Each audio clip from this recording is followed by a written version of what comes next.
Supplementary Reader Snapshots Class 11th Lesson number 1 The Summer of the Beautiful White Horse सुंदर सफ़ेद घोड़े की ग्रीष्म ऋतु Written by William Saroyan Questions and answers of the lesson.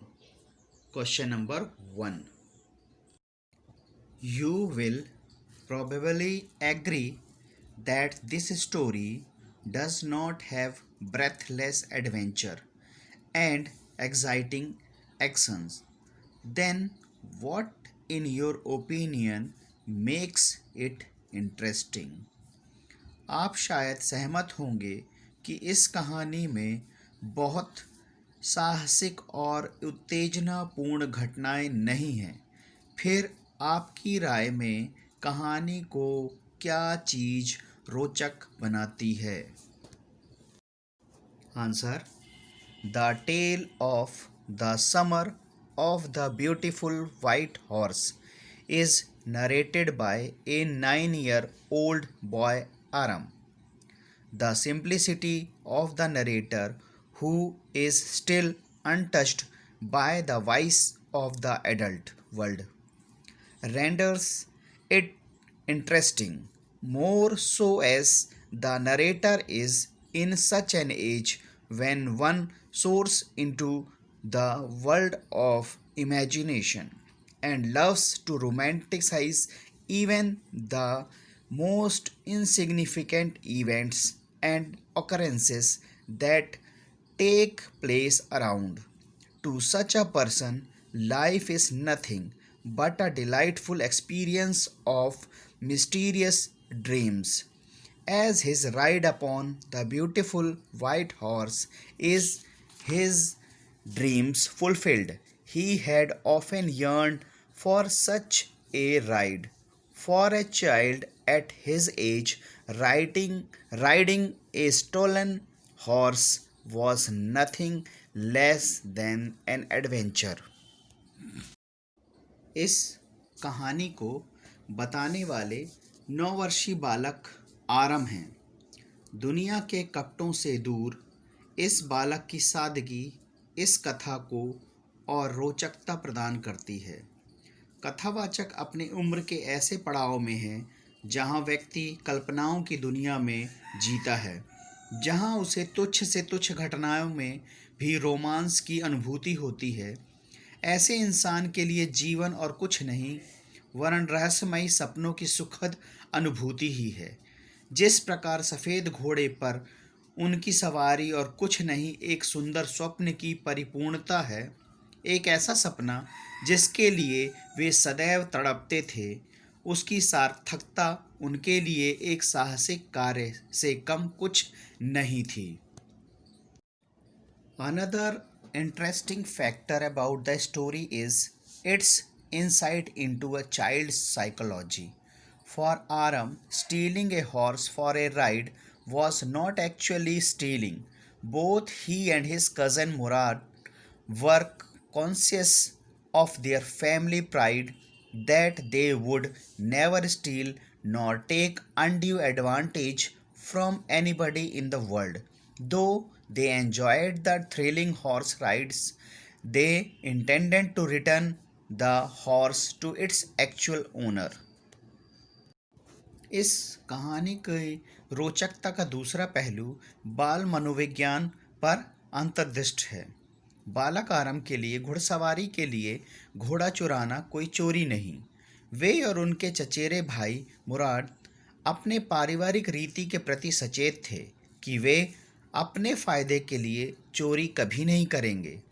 उनका इरादा घोड़े को उसके वास्तविक मालिक को वापस कर देने का शुरू से रहा है। The most interesting factor is the characterization in the story. The description of the commonality of traits of Murad and Uncle Khosrow is par excellence. The purple patches in the narration, carrying a pictorial quality, heightens its appeal to the readers. एक और बात जो कथा को कहानी को रोचकता प्रदान करती है वो है पात्रों का चरित्र चित्रण। मुराद और चाचा खुसरो के आम चारित्रिक गुणों का विवरण अति उत्तम है। घटनाओं की आकर्षक व्याख्या उनकी चित्रात्मक विवरण पाठकों के रुचि को और प्रोत्साहित करते हैं। Question number 2.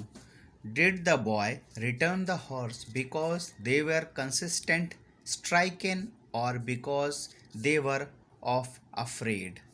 क्या लड़कों ने घोड़ा इस कारण लौटा दिया कि उनकी आत्मा में चुभन हो रही थी अथवा उन्हें भय लग रहा था? Answer: The horse was ultimately returned to its rightful owner, the farmer John Byrow. What actually made the boys to return the horse? Was it out of fear or the stir of their conscience that made them do so? The answer is quite simple. The boys belonged to the family known for centuries for its honesty and integrity. Not a single member of the family ever indulged themselves in any kind of a shady deal or an act of deceit.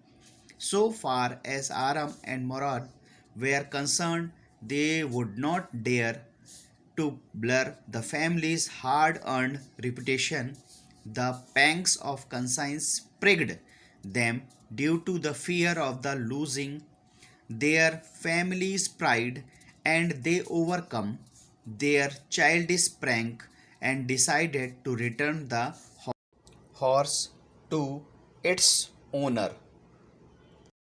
उत्तर: घोड़ा अंततः उसके वास्तविक मालिक को लौटा दिया जाता है जो किसान जॉन बायरो है। बालकों ने घोड़े को वास्तव में क्यों लौटाया? क्या उन्होंने डर से प्रेरित होकर ऐसा किया या फिर अपनी अंतरात्मा की आवाज़ सुनकर? उत्तर अति साधारण है। बालक ऐसे परिवार से थे जो सदियों से अपनी ईमानदारी व अखंडता के लिए प्रसिद्ध था। परिवार का कोई भी सदस्य खुद को किसी प्रकार के छल कपट में नहीं उलझाया। जहाँ तक आरम और मुराद का प्रश्न था, उनमें भी परिवार के ख्याति, मान, प्रतिष्ठा को कलंकित करने का साहस नहीं था। चेतना की मार ने उन्हें सजग रखा और उन्होंने अपनी बचकानी हरकतों से जल्द उभरकर घोड़े को उसके मालिक को लौटा दिया। Question number 3.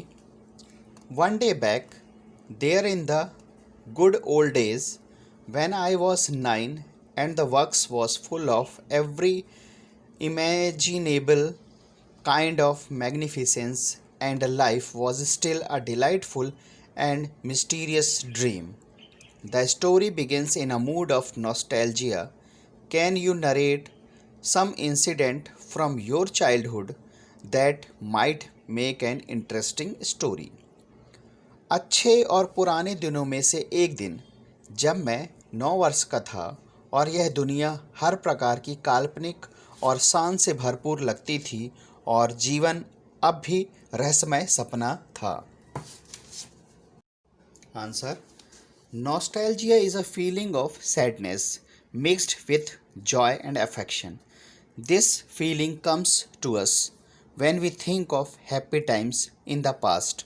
This story starts in a mood of nostalgia as written in question.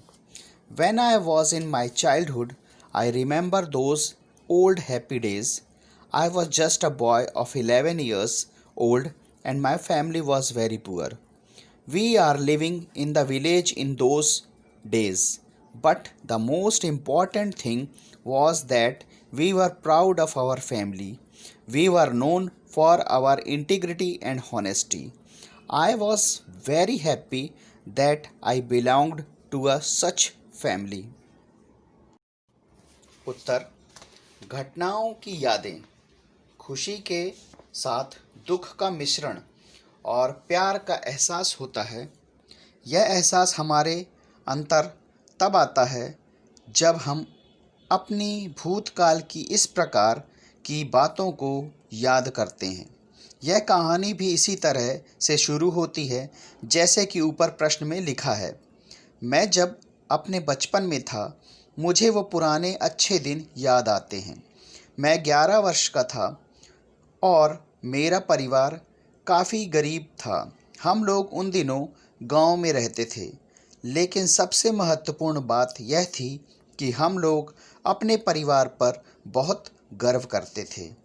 हमें अपनी एकता और ईमानदारी के लिए जाना जाता था। मैं बहुत खुश था कि मैं ऐसे परिवार से संबंध रखता था। Our school was about 2 kilometers away from our village. On the way, there was one mangrove nearby. Some of my classmates got the news that the caretaker of that orchard had gone for some essential work in the city. Now we came in our mischievous mood. We hurriedly went to the orchard.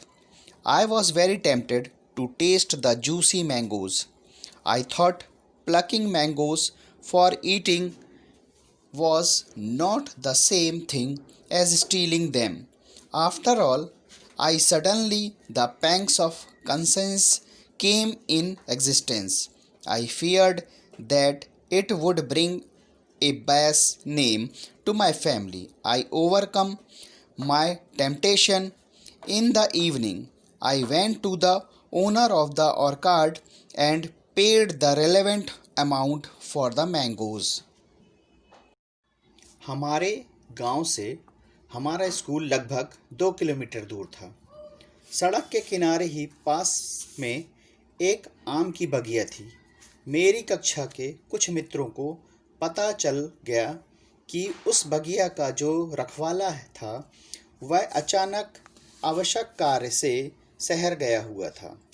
बस क्या था, हम लोग अपनी शरारती भाव में आ गए। हम लोग जल्दी से उस बगिया में पहुँचे। मुझे रसीले आम का स्वाद लेने का लालच सता रहा था। मैंने सोचा आम तोड़कर खाना आम चुराने जैसा नहीं होता, और सबसे बड़ी बात, मैं उसे बेचने नहीं जा रहा हूँ। मैं अपने विचार को न्यायोचित पाया। अचानक मेरे विवेक की पीड़ा अस्तित्व में आई। मैं डर गया कि इससे मेरे परिवार का नाम खराब हो सकता है। मैं अपनी लालच से ऊपर उठा। शाम के समय मैं उस बगिया के मालिक के पास गया और उन आमों का सही दाम उन्हें दे दिया। Question number 4. The story revolves around characters who belong to a tribe in Armenia. Murad and Aram are members of the Geroglanian family. Now locate Armenia and Assyria on the atlas and prepare a write-up on the Geroglanian tribes. You may write about people, their names, trends, geographical and economic features as suggested in the story. यह कहानी Armenia के आदिवासियों के चरित्र के इर्द गिर्द घूमता है। मुराद और एरम गेरोग्लेनियन परिवार के सदस्य हैं। अब आर्मेनिया और अरीसिया स्थान को अपने एटलस में देखो और गेरोग्लेनियन आदिवासियों के बारे में उनसी विशेषता, भौगोलिक और आर्थिक विशेषता को अपने लेख में लिख सकते हो। Answer: Geroglanian family belongs to an Armenian tribe. People of this tribe are mostly poverty-stricken, and so far as Geroglanian family is concerned, the hallmark of this family is trust and honesty, even at the face of dire poverty. Every member of this family believes in the morality of right and wrong and are trustworthy. No one in the family can ever steal. उत्तर: गैरोगलेनियन परिवार Armenian जनजाति से हैं। इस जनजाति के लोग अक्सर गरीब होते हैं और जहाँ तक गैरोगलेनियन परिवार का सवाल है, इस परिवार की पहचान विश्वास और ईमानदारी है। यहाँ तक कि गरीबी का सामना करते हुए भी परिवार का हर सदस्य सही और गलत की नैतिकता में विश्वास करता है और उन पर भरोसा किया जा सकता है। परिवार में कोई चोरी नहीं कर सकता है। ये थे सप्लीमेंट्री रीडर जो स्नैपशॉट्स क्लास 11th के लिए है, उसका लेसन नंबर 1 के क्वेश्चंस एंड आंसर्स। इसको हिंदी में भी समझाया गया है। आपको अगर ये वीडियो पसंद आए तो इसे लाइक और शेयर ज़रूर करिएगा। और अगर आप पहली बार मेरे इस चैनल पे आए हैं और पहली बार इस वीडियो को देख रहे हैं तो इस चैनल को सब्सक्राइब करना बिल्कुल मत भूलिएगा। Thank you for watching the video.